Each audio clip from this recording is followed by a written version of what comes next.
The storm had chased him home that night, wind howling, rain beating against the plains. Eli Turner, a lonely rancher, was lighting his fire when the door burst open. A young Comanche girl stumbled inside, soaked and trembling, blood on her dress. "Please, no soldiers," she whispered, collapsing at his feet. He should have thrown her back out, that's what the law would have wanted. But instead, he lifted her onto his bed, wrapped her in a blanket, and prayed she'd live till dawn. By sunrise, her fever had broken, and so had his peace. When Eli stepped outside to fetch water, he froze. 70 Comanche warriors sat on horseback in a silent circle around his cabin, and at their front rode her father. Don't forget to like this video and subscribe to the channel so you never miss a ride into the Old West. The wind cut through the morning like a blade, carrying the scent of wet earth and wood smoke as Eli stood rooted on the porch, his boots sinking slightly into the mud, heart pounding so hard he could feel it in his throat. The circle of riders surrounding his cabin was silent, but alive with tension, dark horses shifting under the weight of their riders, feathers and beads swaying in the breeze, the low creak of leather and the faint ring of metal filling the air where no one spoke. Sunlight slid over their spears and rifle barrels, each one catching a glint like the promise of judgment. Eli's fingers twitched near his belt, but he didn't reach for his gun. He knew better. Behind him came the sound of bare feet on wood, and when he turned slightly, he saw her, the girl from the night before, pale beneath the dirt and blood, her dark hair falling loose over his old blanket. "That's my father," she whispered, her voice trembling but reverent. "Chief Natani." Her eyes, wide and wary, darted between the man in front of them and Eli, and in that flicker he saw the storm he'd brought into his own house. Natani sat atop a tall, paint-marked stallion, his presence commanding without motion, his gaze steady and unreadable. He was not a man of fear, nor of haste, and the weight of his silence pressed harder than the threat of any weapon. When he finally spoke, his voice rolled low, like distant thunder. "You took my daughter." The words hung in the air, sharp and cold, and Eli felt every rifle in that circle tilt slightly, invisible but aimed. He swallowed hard, lifting his hands in slow surrender. "No, sir," he said, his voice rough from the night's worry. "I saved her. She came in half dead from the rain. I didn't even know who she was." Natani's eyes narrowed, his jaw tightening as he dismounted in one fluid motion, boots sinking into the wet earth. The men around him didn't move, though their gazes followed his every step. As he approached the porch, the distance between them shrinking to nothing. Eli could see now that the chief was older than he'd first thought, lines etched deep into his face, hair streaked with silver, but his movements were still precise, dangerous in their calm. He stopped at the foot of the steps, looking up at Eli with the kind of quiet fury that didn't need raising a voice to be felt. "You think I believe that?" he asked. "My daughter runs from soldiers and finds her way into a white man's house? You think that is chance?" Eli's throat tightened. "Believe what you want," he said. "But if I meant her harm, she'd be in the ground, not breathing under my roof." For a moment, no one spoke. Then Asha stepped forward, clutching the blanket tighter around her shoulders. "He helped me," she said, her voice barely above a whisper. "He gave me water, fire, medicine." Her father's eyes flicked toward her, the hardness softening just enough to let grief seep through. The silence that followed stretched long, broken only by the cry of a hawk overhead. Finally, Natani exhaled slowly, his gaze returning to Eli. "You speak truth," he said at last, though his tone still held warning. "But truth does not erase blood." He turned to his riders, giving a single nod. In an instant, the circle broke, men fanning out toward the trees, scouting, watching. Then the chief looked back at Eli, his stare cutting deep. "You will come with us," he said. "You will answer for what comes next." And before Eli could speak, 2 riders moved forward, taking his horse by the reins. The weight of their intent was clear. His choice had already been made for him. Morning moved slow as molasses, the prairie pinned beneath a flat gray sky while the riders' horses stamped and breathed steam into the cold. And when the scouts rode back, their faces held the simple, terrible clarity of what they had found. Flecks of blood along a low ridge where travelers passed. A shredded scrap of thread that matched the hem of a woman's dress. A scattering of footprints that veered from the main trail, and angled toward the stand of cottonwoods beside Eli Turner's cabin. Those facts knit themselves into a verdict as the chief listened, each word a stone placed on a scale already tilted against the settler. Eli felt the room narrow to the span between him and Nataani, felt the weight of 100 watchful eyes where only the few moments before had been strangers' curiosity, and his hands, which had laid a blanket over a fevered child and lit a kettle in the dark, trembled now because his life had been measured in footprints and deemed suspect. Asha moved to speak, to lift her voice and say what she'd told him in the night, about fever and cold and the way he had thrust a blanket into his hands. But Nataani's look stopped her. The chief's order was not rude so much as absolute, and it cut through love and pleading alike, a command born of duty and old laws. "Silence," he said to her once, and even her breath stilled. The rebellion of youth folded back into the long, patient obedience of their people.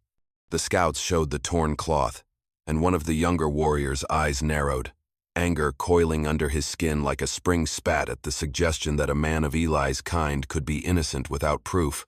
Men began to murmur, the sound like wind in dry grass, and Nataani watched them all with a steadier cruelty. For in his world, an injured woman left on a stranger's porch could mean betrayal and death for many, and that thought sat heavy behind his words. He did not leap to immediate blood, but he did not excuse either, and his judgment was simple and terrible. By sundown, the pale rancher would pay with his life unless proof of innocence appeared, unless the truth that mattered to their law could be shown to override the blood markings on the land. Eli tried to speak, to tell again of the storm, and the girl brought stumbling through his door, of the fevered mutterings and the way he had wrapped her. But his words slid off hardened faces. Where he offered explanation, they heard only escape. And explanation in such moments is a fragile thing easily broken. He offered to go with them, to answer whatever questions the chief wished to ask, to let them search his cabin from rafters to floor, and Nataani's reply was a silence that suggested worse than refusal. The chief intended the matter to be weighed not by confession but by consequence, for the scouts had followed a trail that spoke an unarguable language. Asha's eyes burned with a kind of pleading that found Eli's chest as a blade, her small hand lifting to the hem of her skirt where blood had darkened the cloth. She mouthed his name without sound, and for a breath he imagined taking her and vanishing with her into the cottonwoods, escaping the circle of judgment. But that would be theft of a different order, and would only make the hunter's case truer.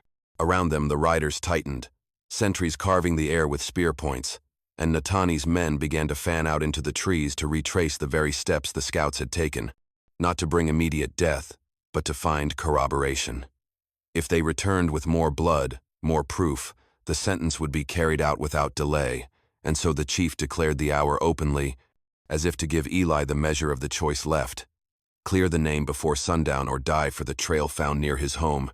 And Eli felt the prairie tilt beneath his feet, as he realized the timetable of his defense was counted in hours, and the only witness who might undo the blood tracks, the girl who lay pale in his bed, could not be forced to speak without shattering something deeper still. The air was thick with the weight of judgment, the kind that hung between breaths and waited to break, and for a long while no one moved, not Eli, not the circle of riders, not even the horses whose steaming breath drifted like ghosts between them. Then Asha stepped forward, the blanket falling from her shoulders, her dark hair tangled by the wind. "He gave me water," she said, her voice trembling but fierce, each word cutting through the silence like a blade. "He gave me life."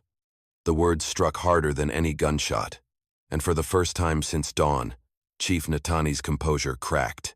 His jaw tightened, eyes narrowing, his fury warring with something deeper confusion, perhaps even a glimmer of relief that his daughter still stood before him at all.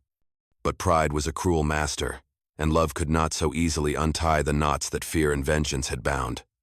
"You defend the man who took you," he said, his tone low, dangerous. "You speak for him when you should curse his name."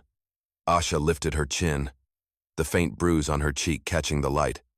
"The soldiers took me," she said, her words steady now. "They burned the camp. I ran. He found me in the storm. He could have turned me away, but he didn't." Her voice faltered, then softened. "He saved me, Father." The murmurs rippled through the warriors like wind through dry grass, disbelief, doubt, whispers of possibility. Eli stood still, his hand still raised, afraid to speak, afraid even to breathe, watching the scene unfold as if his fate were a coin spinning in slow motion. Natani said nothing for a long while. His gaze shifted from his daughter to the pale rancher standing before him, to the blood-streaked path his scouts had found, and back again to Asha, whose eyes burned with desperate truth. The chief's breath came slow, visible in the cold, and when he finally spoke, the words felt carved from stone. "By the setting of the sun," he said, "we will know if your story holds truth. If it does not." His hand lifted toward the cabin, fingers curling like the strike of lightning. "This house burns, and the man inside burns with it." Asha flinched, but did not back down. Eli's heart hammered, the weight of those words settling in his chest like lead. The warriors nodded solemnly, their faces hard, their silence an echo of the sentence itself. At a gesture from Nata'ani, they withdrew a few paces, fanning out toward the trees, though their eyes never left him. The ring loosened, but it was not freedom, it was a pause, a breath before the storm. Gray smoke drifted from the cabin's chimney, curling into the pale sky like a prayer that refused to fade. Eli could still feel their gaze on him, sharp as drawn steel, as he stepped back inside to tend the dying fire. Behind him, Asha lingered near the doorway, torn between two worlds, the father who demanded justice and the man who had offered her mercy. The wind howled across the open plain, carrying the promise of dusk, and in that hollow sound Eli could almost hear his own hourglass running out. Somewhere beyond the ridge, thunder rolled, distant but coming closer, and he knew then that the storm had not ended the night she stumbled through his door. It had only changed its shape. The fire crackled low in the hearth, its orange light flickering across the walls as rain whispered against the roof, and for a while neither of them spoke. Eli sitting hunched in his chair, elbows on his knees, Asha wrapped in the wool blanket he'd given her, her face pale but eyes still burning with something fierce and restless. Outside, the distant murmur of Comanche voices drifted through the trees, the rhythm of horses shifting in the mud marking time like a heartbeat, reminding them both that every passing minute brought them closer to sundown and the promise of fire. Finally, Eli broke the silence, his voice low and worn. "If there's truth that'll save my neck," he said, "I'd best hear it now." Asha didn't answer at first. Her gaze was fixed on the fire, her expression distant, as though she were still somewhere else entirely. When she finally spoke, her words came slow, quiet, each one dragging pain behind it. "The soldiers came before dawn," she said. "They said we'd taken white children, but it wasn't true. There were captives, yes, but they were ours, taken months before. My father rode to bring them home, not to steal new ones." Her fingers tightened on the edge of the blanket, knuckles pale beneath the dirt. "The soldiers ambushed them at the river. Shots everywhere, horses screaming, men falling. I ran. They saw me and fired. One bullet hit my arm. I thought I would die out there in the rain." She looked up then, meeting his gaze for the first time since morning. "When I found your house, I thought you were one of them, a soldier. I almost turned back, but I couldn't walk anymore. You gave me water. You didn't ask who I was. You just helped." Eli felt the weight of her story settle heavy in his chest, a slow, cold understanding creeping through him like the chill after thunder. For years he'd listened to the talk in town, the stories about raids, scalps, women and children taken in the people says, i.e., night. He'd believed them because they were easy to believe, because it was simpler to hate what lived beyond the horizon than to see what the world had done to them. But now, looking at the bruised, trembling girl before him, he saw something entirely different, not a savage, not a monster, but a child who'd run through hell and survived by sheer will. He leaned back slowly, running a hand through his rain-tangled hair. "So, your father wasn't hunting settlers," he murmured. "He was saving his own." Asha nodded, the firelight catching the tear that slid down her cheek. "The soldiers kill and call it justice," she said softly. "My people fight back and call it war. There is no word for peace anymore." Eli's throat tightened. He wanted to tell her she was wrong, that the world wasn't all blood and vengeance, but he couldn't. Not after everything he'd seen. "I'm sorry," he said finally, the words simple but true. "For what they did. For what we all did. She looked at him, puzzled. You didn't hurt me. Maybe not with my hands, he said quietly, but I've looked the other way long enough. Outside, the sky darkened, the wind picking up again, carrying the faint smell of smoke from the warriors' camp. Asha turned her face toward the window, watching shadows move through the trees. He'll never believe me, she whispered. My father thinks only blood can wash away shame. Eli rose, staring into the fire. Then we'll find another way, he said, though even as he said it, he wasn't sure if he believed it himself. The day was dying fast, and with it, whatever mercy still lingered in the heart of Chief Nataani. The sun sagged low over the plains, its dying light bleeding gold across the wet grass and turning the smoke from campfires into veils of amber that shimmered over the valley. Eli stood on his porch again, watching the horizon darken, the weight of the day heavy in his chest when he heard it, the faint jingle of spurs, the hollow rhythm of hooves on damp earth. He froze, and before he could call out to Asha, 6 riders crested the rise, their silhouettes framed against the sun, rifles resting easy in their hands. The one at the front wore a long duster and a badge pinned to his chest, Sheriff Wade, a man Eli had known long enough to distrust but not long enough to stop fearing. The posse fanned out as they approached, eyes wide as they took in the sight of the Comanche encampment surrounding the cabin like a living wall.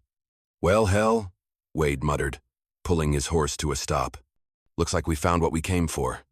His gaze swept the tree line, landing finally on Eli, who stepped down from the porch with his hands raised just enough to show he wasn't armed. Evenin', Sheriff, Eli said carefully. You're a long way from town. Wade's eyes narrowed, one hand resting on his rifle. Got word a settler girl was taken by a Comanche band last week, but imagine my surprise hearing they're sittin' right on your land. So I'll ask once. You harboring prisoners here, Turner? Eli hesitated, the truth clawing at his throat.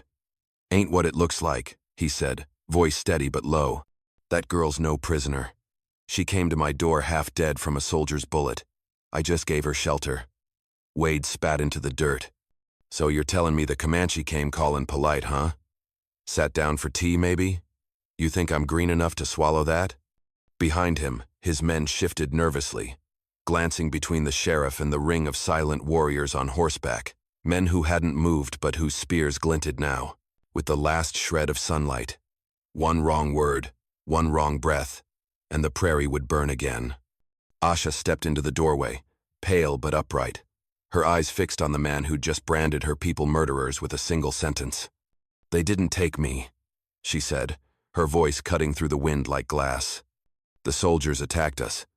The sheriff blinked, clearly not expecting her to speak English, and for a moment, uncertainty cracked his bluster.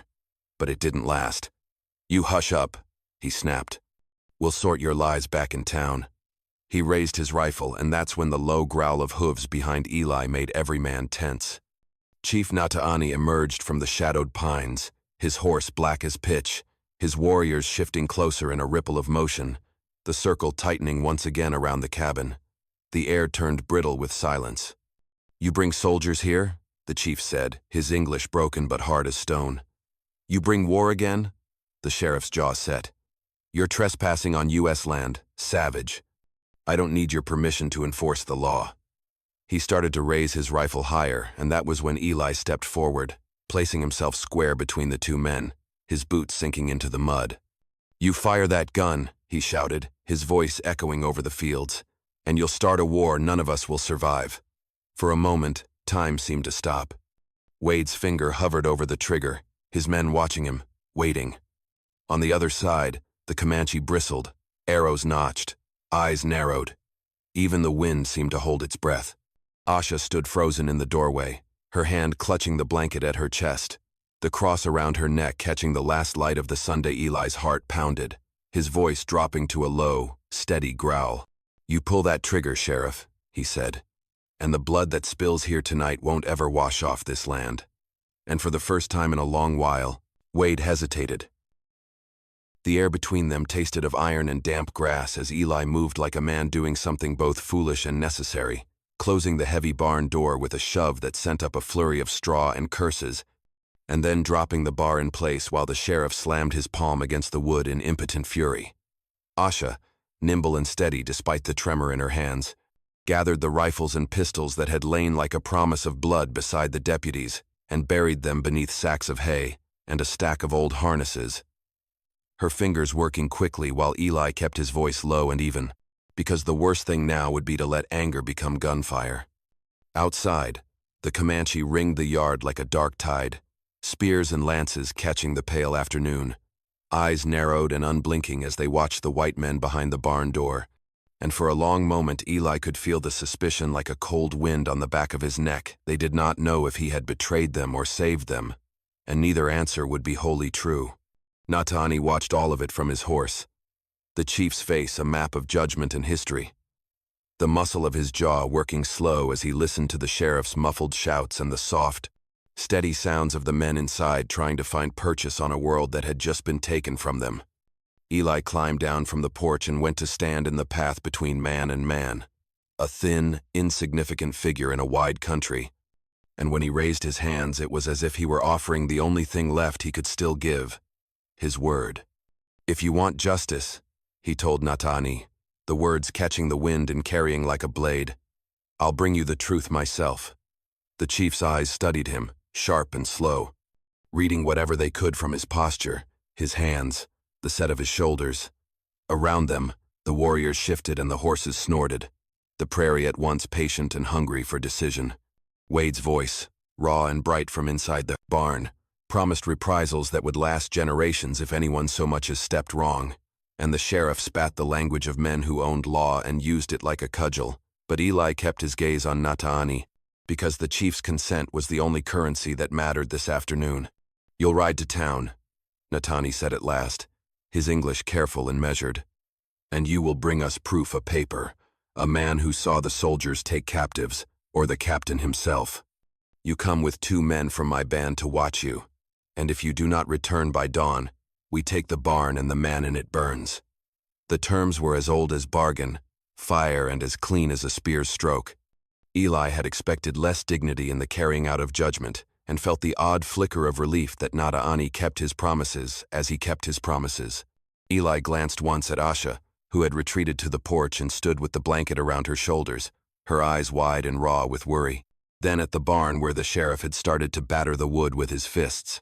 He thought of the sleeping girl he'd carried from the storm, and of the footprints the scouts had followed to his door, and he thought of a town that would choose comfort over truth if given the chance. He swallowed and then nodded. 2 riders, he said. "One to ride with you and one to come back with me. Nobody comes unguarded. I'll go to Wade's men, find the captain, bring what you ask." Natani's hand fell to his daughter's shoulder like an answering weight. The chief's eyes softened just enough, the shadow of a father as well as a leader showing through. "You have until dawn," Natani said. "If you return with truth, the fire dies. If you return with lies, the land will remember it." Eli's mouth tasted of ashen metal, but he forced a grin that was part bravado, part honest fear, then reached beneath his coat and drew out the small silver chain he'd kept since his wife's funeral, a worthless token to anyone but himself, and placed it on the porch step before him. "If I don't come back," he said quietly, "take it. Tell her I kept my word." Aisha's hand flew to hers as if to stop him, but she only pressed her lips together and nodded, the motion small and whole. Around them the riders shifted. Natani signaled 2 who stepped forward, solid as old oaks, and Eli saddled his mare with hands that did not tremble so much as moved with the resolve of a man who had fewer choices than he'd thought. As he turned his horse toward the rutted road that led to town, the ring of spears watched him go, and for the first time since the girl had staggered into his life, Eli felt the full weight of a promise he had made not just to a chief, but to himself. The ride out of the valley was silent but heavy with unspoken things, the wind pushing low through the grass and the sun bleeding its last red light over the horizon, as if the earth itself remembered what it had seen and wished to forget. Eli rode between 2 of Natani's warriors, men whose eyes never left him, whose bows hung loose at their sides but whose every motion said they could kill him before his next breath if they had to. The path twisted through the tall grass and down toward the river flats where the ground was still dark with ash and mud from battles past. The further they rode, the quieter the birds became, until the only sound was the dull clop of hooves and the faint creak of leather. It was one of the riders, the older one with gray braided into his hair, who smelled at first blood and rot. Old Death turned sour in the heat. He lifted a hand, and the three of them dismounted. Eli followed, heart pounding, his boots sinking into the wet soil as they moved through the reeds. Then he saw them. The bodies, a dozen or more, sprawled in the tall grass, their blue coats torn and stained, rifles scattered like fallen branches. The insignia on their sleeves was unmistakable U.S. cavalry. The air stank of decay and gunpowder ghosts, and flies buzzed thick around the wounds that told their own story. These men had not been ambushed in sleep or treachery. They'd fought and died hard. The warrior nearest Eli crouched beside one corpse, muttering something in Comanche, then pulled a leather satchel from beneath the body, the brass buckle glinting dull in the fading light. Eli knelt as the man opened it. Inside were papers, stained but still legible official dispatches bearing the mark of the army. Eli's throat went dry as he unfolded the top sheet, reading aloud, voice barely above a whisper. Orders to Captain Briggs retrieve or eliminate Comanche hostages before band reaches territory line. He looked up, meeting the eyes of the corpsmen, warriors who had gone still around him, their faces unreadable in the dying light. Hostages, Eli repeated, the word bitter in his mouth. They weren't raiding. They were trying to bring their people home. One of the men took the letter from his hand, scanning the words as though to see if truth itself could be trusted. Then he said something low in his tongue and lifted his gaze toward the ridge behind them, where the setting sun threw long shadows eastward. Chief Natani sat astride his horse there, motionless, watching them. When they brought the dispatch bag to him, he said nothing at first, only turned the pages slowly, the muscles in his jaw working as he read. The wind caught at the eagle feather tied to his hair, tugging it like the hand of a restless spirit. "They called my warriors thieves," he said finally, his voice low but steady. "They called our dead murderers." He looked toward the bodies scattered below. "And their own men were the ones who came to kill my daughter." There was no triumph in his voice, only something vast and hollow, a grief so deep it blurred into exhaustion. Eli stood beside his horse, hat in hand, not daring to speak. The chief turned his gaze on him then. The hardness in it melted away to something quieter, something human. "You bring truth," Natani said. "Truth is heavy." He swung down from his saddle and knelt beside one of the dead soldiers, closing the man's eyes with a rough tenderness that surprised Eli. "No one wins," he murmured. "Not the hunter, not the hunted." For the first time since dawn, the tension between them eased, replaced by a weary understanding that neither justice nor vengeance could fix what the world had already broken. As darkness fell, they gathered the papers, tied them carefully into the dispatch bag, and rode back toward the valley. The war might not end with what they carried, but for one night, truth had been found in the dirt, and it belonged to both of them. By the time Eli and Natani reached the ridge overlooking the ranch, the world below was already painted in smoke and flame. The wind carried the sharp, acrid sting of burning pine, and through the haze he could see figures moving frantic, desperate, and the unmistakable crackle of fire devouring everything it touched. His heart dropped to his boots. "No," he breathed, spurring his horse forward, the mare tearing down the slope with reckless speed as Natani and his warriors followed close behind. The closer they rode, the clearer it became. Sheriff Wade had made good on his promise. The barn doors hung wide open, one torn from its hinges, the lock splintered.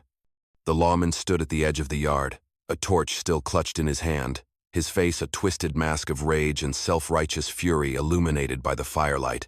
"You'll hang for this, Turner," he roared over the roaring blaze, his voice ragged, spitting fury and smoke. "You turned on your own kind for savages. I'll see you burn with them."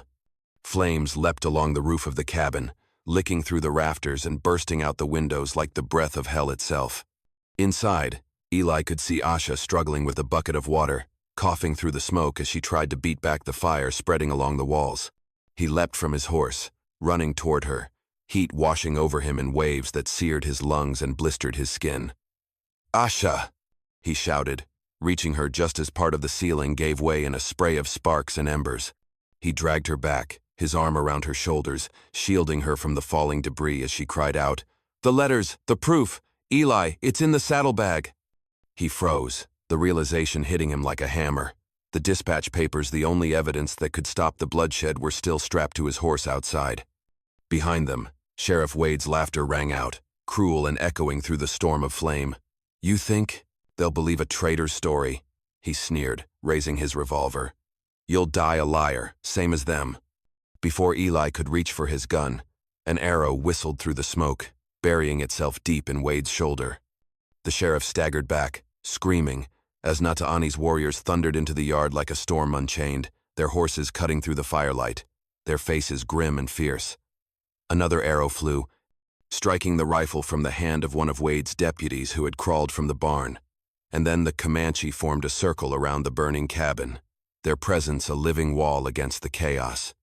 Nata'ani dismounted and strode through the smoke toward Wade, who was scrambling backward, clutching his bleeding arm.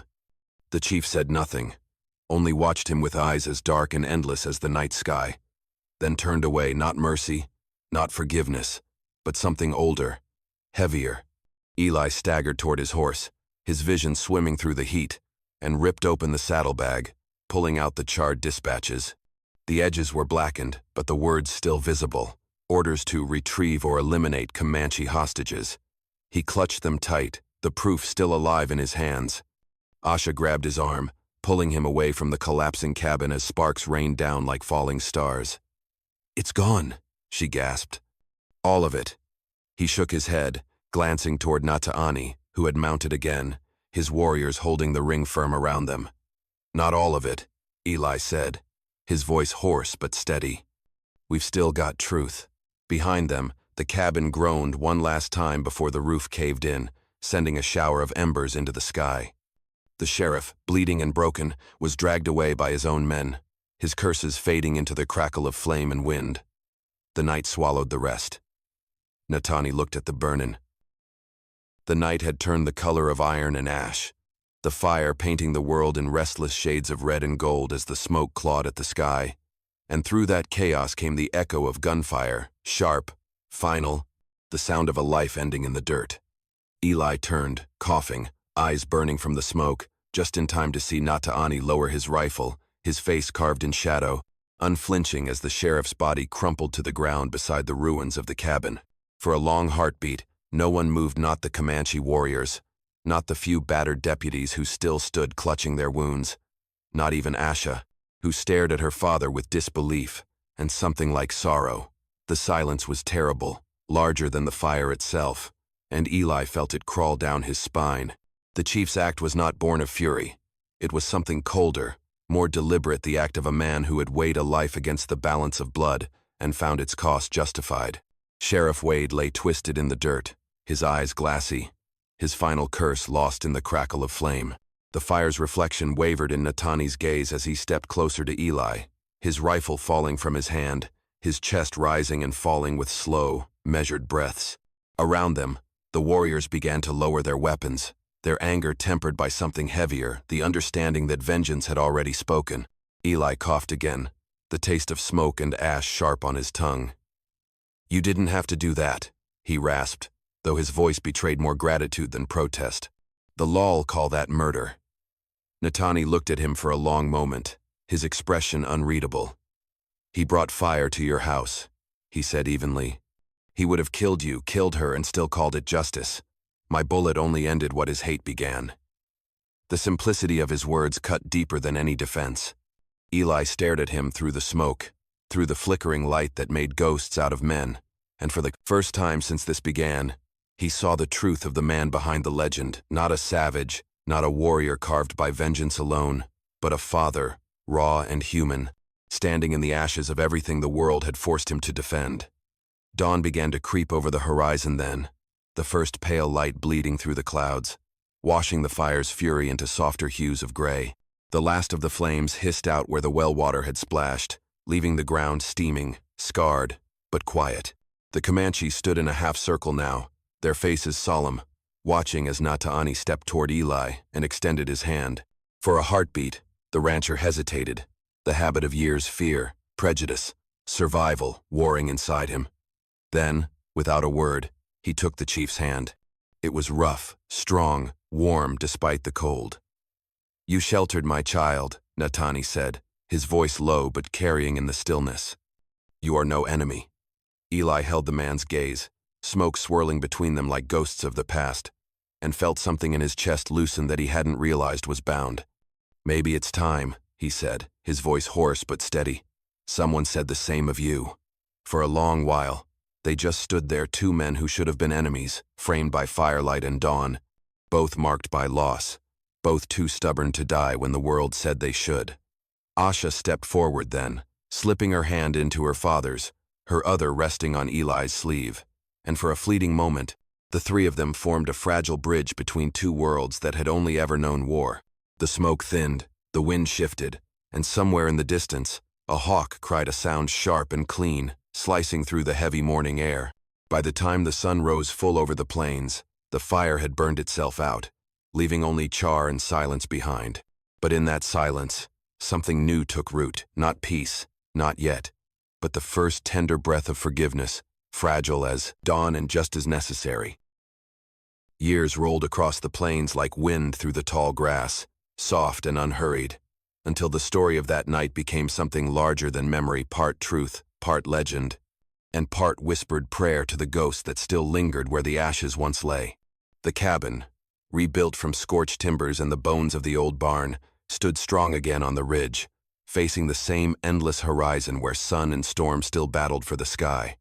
Travelers passing through the valley often stopped to stare at it, drawn by stories that never quite faded of the fire that nearly consumed a man and his home, of the Comanche chief who came not as conqueror but as savior, and of the peace that somehow grew from the soil of blood and smoke. They said it happened in a single night, when justice bent its knee to truth, and two men who should have been enemies instead chose mercy over vengeance. Some versions of the tale spoke of the sheriff's ghost, still wandering the edges of the prairie, searching for the badge he lost when pride turned to madness. Others swore that the chief's spirit guarded the land itself, his people having long since ridden south, leaving behind only the echo of hoofbeats and a silence that felt like respect. But the story most often told, the one the old ranch hands recounted by firelight with whiskey and awe in their voices, was about the porch. They said if you passed by in the early dawn, when the mist still clung to the grass and the sun was just a promise in the east, you might see two figures sitting side by side in the glow of that newborn light. One was an old man, broad-shouldered but bent with years, his hands still calloused from work, his eyes fixed on the horizon like a man waiting for something he already knew would never come. Beside him sat a woman, not young anymore but still carrying the quiet strength of youth, her dark hair streaked with gray, her gaze calm, steady, and full of the same defiance that had once made her stand between her people and the world. They never spoke, those who saw them said. They just watched, the morning sun rising over their faces, the silver cross around the woman's neck catching the light like the last spark of a story refusing to die. Some claimed the man was Eli Turner, though he'd been buried years before in a grave marked only with a wooden post and the word rancher. Others swore it was his spirit and the girl he'd once saved, still keeping watch over a peace that men kept trying to forget. Children growing up near the ridge learned to lower their voices when they spoke his name, not out of fear but reverence. And though the world changed, railroads came. Fences rose where once only grass had grown, that cabin stood untouched, a monument not to war or victory, but to the rare moment when two hearts found common ground in the dust. Even now, when the wind is right and the prairie hums low with the song of cicadas, folks say you can hear faint voices carried on the air, a man's low laugh, a woman's soft reply, the murmured language of two worlds that once met in fire and ended in peace. And if you stay long enough, if you listen just right, the land itself seems to breathe their names, the rancher and the chief, as if to remind those who pass that forgiveness, like the plains, endures beyond the reach of men.